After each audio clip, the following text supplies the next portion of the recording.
let's welcome to the program the 2012 winner of the World 100, Brian Birkhofer. Brian, you with us? Yeah. Can you hear me? Yeah, we can hear you. How you doing, man? Congratulations, first off. Well, thanks for having me on. It was kind of strange. I called in here. I just didn't know if I was calling the right number or not, man, to be honest with you. Well, you found us, and we appreciate you taking time. We know that you're a family man. I've talked to you several times in post-race situations through Dirt on Dirt, and you've always mentioned your family. So taking time away from them, and I apologize and appreciate it at the same time. I just got done taking my son to his football practice and got home, so I'm good to go, man. Now, it's well documented. Before we get into the racing, let's talk football for a second. It's well documented. Yeah. It's well documented that you're a Steelers fan. Yeah, I'm still licking my wounds from last night, to be honest with you. you gotta hate Denver right now. Yeah, but I'd welcome to play them again. But it is football. It's week 1. I don't think the Super Bowl is getting played this weekend, so I will be all right. I hope. You can't win the world on the first lap. Is that what you're saying? It's kind of basically the same thing. Yeah. All right. Before we get to the World 100, a lot was made out of your victory lane picture and a gentleman snapping a photo from behind the car. Any comments on that? No, I guess I don't know. At times people say you're using your flashlight on your camera now, or your phone. There's a light on them things now. Whether they took a picture of it or just using the light, it really doesn't. I guess it's kind of flattering. They're wanting to look at my tire for their notes for next year to see how it was cut, or they snapped the picture. Either way, it was done and over with. So the only thing I would have to say is if you did that to Scott, he'd probably come unglued. And me, I'm just a little bit more. I'm a little bit more laid back about it, I guess. By far, one of my favorite guys to talk to in the pits, but almost to me come off like it was sort of a joke. I don't see what he could be seeing actually with a camera phone, unless he had like a 11 megapixel or something. Yeah, I'd say if anything, if they shot a picture, they're just trying to look and see how I had my right rear tire cut, because it was a spec tire race only. So to me, it's just a matter of look at it, see what the wear was. I mean, everybody looks at each other's tires after the race for the most part. So I don't really think about a whole lot of it, to be honest with you. A couple of years ago, you made your way down to Mississippi, and it was quite fruitful for you. In a week's time, you won 2 of the biggest unsanctioned events. Tell us a little bit about coming down to race the Mississippi tracks and how much they're different than what you're accustomed to. When I first came to Wynot, I mean, it was fun track. I mean, I've raced around enough in the years I've raced to be on situations like that. It just my car, just how everything was going that year, it just kind of fit the style and how my car was running. Then I've been back since, and I think we won Wynot again. And last year I think I ran 3rd or something there. So it's just been one of them tracks. It's been good to me. In Columbus we've run well a couple of times we've been there. So Columbus is really fun. It's just a little different situation than Wynot, but that Wynot track I really like it. I mean, it kind of gets it's tacky, but yet you can race around the place. It's kind of a small bull ring, but really it isn't. I don't know how to explain it. It's fun to come to, and it's racy. It's really racy. And it's wide. Rodney Wing's track will produce 2 and 3 wide racing. And myself, I've got to venture out from the southeast this year, and I got to tracks like Peevely and up there at Paducah. So I really can understand what kind of a good track Wynot is compared to those places that race similar, not necessarily of a configuration, but just similar in how the race unfolds. Now, the thing about Wynot is it's flatter and it allows you to race around. Peevely kind of it's got that bank and it kind of makes you dictate where you got to be. There's a kind of a sweet spot, and you kind of get there, and it's harder to pass. That'd be the biggest thing that I'd say. Peevely was just like that. I didn't know what racing was until you go to Peevely. I was just shocked. It was like 4 wide per second in a heat race. I thought that was amazing. Yeah, but I've been there when it's the other way and you can't pass. It's too fast, so it can be that way anywhere. Now, okay, let's go to the over the weekend. You guys won this little race called the World 100 for the second time. It puts you on a list of drivers. I mean, it puts you in the same breath as Moran and Bloomquist and Moyer and these guys that won it multiple times. Where does that win, and being a second-time winner, where does it rank in what you've accomplished in your career? Well, really, it hasn't really sunk in. I guess that if my career ended tomorrow, what we accomplished. So I don't know. I mean, it's good to be there, and the biggest thing for me right now is we had a good lead and they had a caution with 10 to go or whatever, 9 to go, and we were able to still hold on and win the race. So that, to me, that was the biggest thing. It wasn't like a fluke.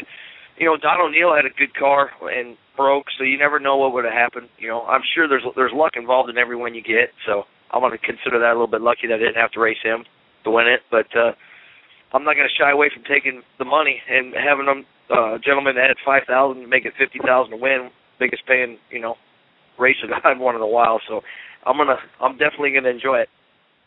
What was more satisfying, in 02 Sly Job and Scott Bloomquist, or 2012 outrunning? Well, in 02 the track was different. It was slower. I enjoyed racing it and racing Scott, but I think he would say the same thing, that the track is definitely different. You got to be way more aggressive to have success there. And generally, that anybody in the pits will probably say that what generally isn't my cup of tea. I'm more the finesse guy, and I'm not going to get up on the wheel, so to speak. Sometimes I felt like I did everything I could, and raced as hard as I could over there. And having the restarts, I had to drive. I drove hard, drove as close to the wall as I'd probably want to be, and got the job done. So it's kind of a surprise to me, but the car was balanced, and it just felt good. It felt good to win there again, obviously, and make the race. But I think I won like 9 years in a row making it, and I didn't make it last year. So just getting in the race again and starting a new streak was good in that token. Well, let's put the win in perspective. Behind you, you had one of the most polarizing figures in our sport. You also had two. You also had now. Granted, O'Neill broke, but O'Neill was in that race, one of the hottest drivers in the country this year. Lanigan, the hottest driver in the country this year. I mean, you're outrunning, and you're outrunning everybody there is to outrun, and it has that part would be the hardest to sink in, I would guess. Yeah, I thought Lanigan going into the race, O'Neill and Lanigan have been dominating all year in each series somewhat. Owens has been running very well. Had some hiccups that you just don't generally see Owens have, and then he just had a bad qualifying lap and got in a wreck. And I watched that just to kind of see who you're gonna have to race. And obviously Moyer was up in there, won his heat. So Lanigan, I thought really it was kind of the favorite to win. To be honest, that he just seemed like he was hot enough, and I think he was really hungry to win the World 100. And I think at one time I seen him underneath me. We were early in the race there, and I was kind of trying to move around and find. I was pretty tight on entry the start of the race, and then the car I moved around a little bit, got better, and he got beside me once, and then I found a rhythm running something else, and I got by somebody, and then I never really seen him again, and I don't really know where he ended up, finishing the race, but that was a surprise that he wasn't up there battling for the lead, but he probably just gambled a little bit, tried something, thought he had the right setup, and then this is the sweet spot and getting in clean air. I know it sounds quite a bit NASCAR-ish, but the place is really fast, and you get in clean air, you kind of got a little bit of edge on the guy behind you. Now, Friday rained out, so how does that help or hurt any one of you? I mean, does it help having little time maybe for your competitors or yourself, or does it hurt? What's the situation with losing Friday? I think the biggest thing is it hurt the guys that got into the wall in their first lap, because it was one lap only Saturday. So Davenport, Landers, Richards, I'm trying to think who, Clanton, some of them guys got into the wall in that one lap that they had, didn't get their second lap that they can go out and try to bust that good lap.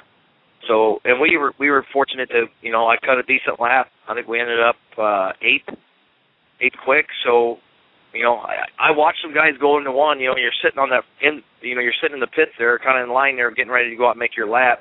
I watched a couple guys get into the wall and a couple guys enter wrong, and I kind of tried to make a guessing play. I was like, well, it's better to get a lap that's maybe a tenth or two off of what I maybe could do to, not get in the wall and be 7/10 off, and then you don't even make the invert. You're back and buried in your heat. And we were able to, I was able to cut a decent lap.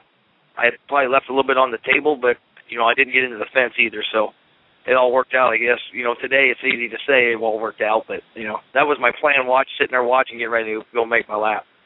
All right, before we let you get out of here, I just want to say every time I've ever got to speak with you, you've always mentioned your family. that's earned my respect from day one with you. So appreciate your family giving your time up this evening to come talk to us. No problem, man. And we talked at I think it was Peevely actually during the health tour, and you said something about going on vacation or wherever you want at, and you said you got hammered with text messages about, hey, why are you quitting racing and going on vacation? Well, I think we won I-80, and I was going to Wisconsin Dells, I believe, the following week or something. I don't know. I just like to. My kids are out of school. That's what I do. I try to go. I'm gonna go bust my butt and race, and then when it's time to spend time with my family and we go on vacation, I do that too. And it ain't necessarily like I only work when I want to. I got to make my money, but then there's time to spend with my family. I got to do that too. So that's just how I am. All right, Brian. Well, hopefully we can have you back on In the Dirt in the future. I appreciate you having the time for us this evening. Before we let you go, thank some of your sponsors and also thank some of those crew members that helped you land that second Globe. Well, I got to thank Zach Frields, is a full-time guy I've got. He's been, a great asset to the team, and Todd Anderson and Fred Bodeman, a couple guys that have been helping me on and off through for a long time, and then Bill Sleeper and the guys at Pro Power for my motors, our MB Custom cars, Jimmy and Chris and myself built cars 4 years ago, and we struggled for a while, but I think we're kind of getting a hang of things again. So thank all them guys, and as well as ASI, Raceware, and Doug DeMott from Cheap Cars. All right. Well, Brian Birkhofer, thank you very much for joining us on In the Dirt. Enjoy the win, and go be with the family, man. All right, buddy. Thank you. Thanks for having me on. Anytime. Cool. Thank you.